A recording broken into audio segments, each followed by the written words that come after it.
সকাল থেকে অঝোরে বৃষ্টি আর সবাইকে জানাই শুভ অক্ষয় তৃতীয়া।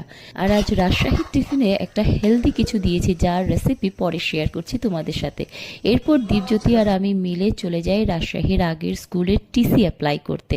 ওখান থেকে ফিরে রিচ টিতে একটু কফি খেয়ে নিই, এখানকার কফিটা দারুণ হয়। এরপর মিষ্টি মুখে মিষ্টি কিনতে গিয়ে মাথাটায় ঘুরে গেল বা কথা মতে বাড়ি ফিরে শীতলের চাটনি বসাতে অমনিতেই বাইরে কি রোদ উঠে গেল, আর তর সই ছিল না। তাই শীতলের চাটনি আর ডিম কষা নিয়ে বসে গেলাম খেতে, মুখে দিতে একদম তৃপ্তি। দুপুরে রাজশাহীর আগের স্কুল থেকে তার স্কলার বেচের জন্য তাকে ইনভিটেশন করা হয়, আর এটাতে খুব আনন্দ হয়। এরপর ছাদে এসে যাই, এসে দেখি যে গত রাতে ঝড়ে আমও পড়ে গেছে। মানে রাজশাহীর আগের স্কুলটাও না খুব ভালো ছিল, কিন্তু পড়াশোনার পাশাপাশি না আদার্স অ্যাক্টিভিটিসেরও খুব দরকার, তাই এই চেঞ্জ করা হলো। একদিনের জন্য হলেও রাজশাহী আগের স্কুলের ইউনিফর্মটা পরতে পারবে, খুব ভালো লাগছে।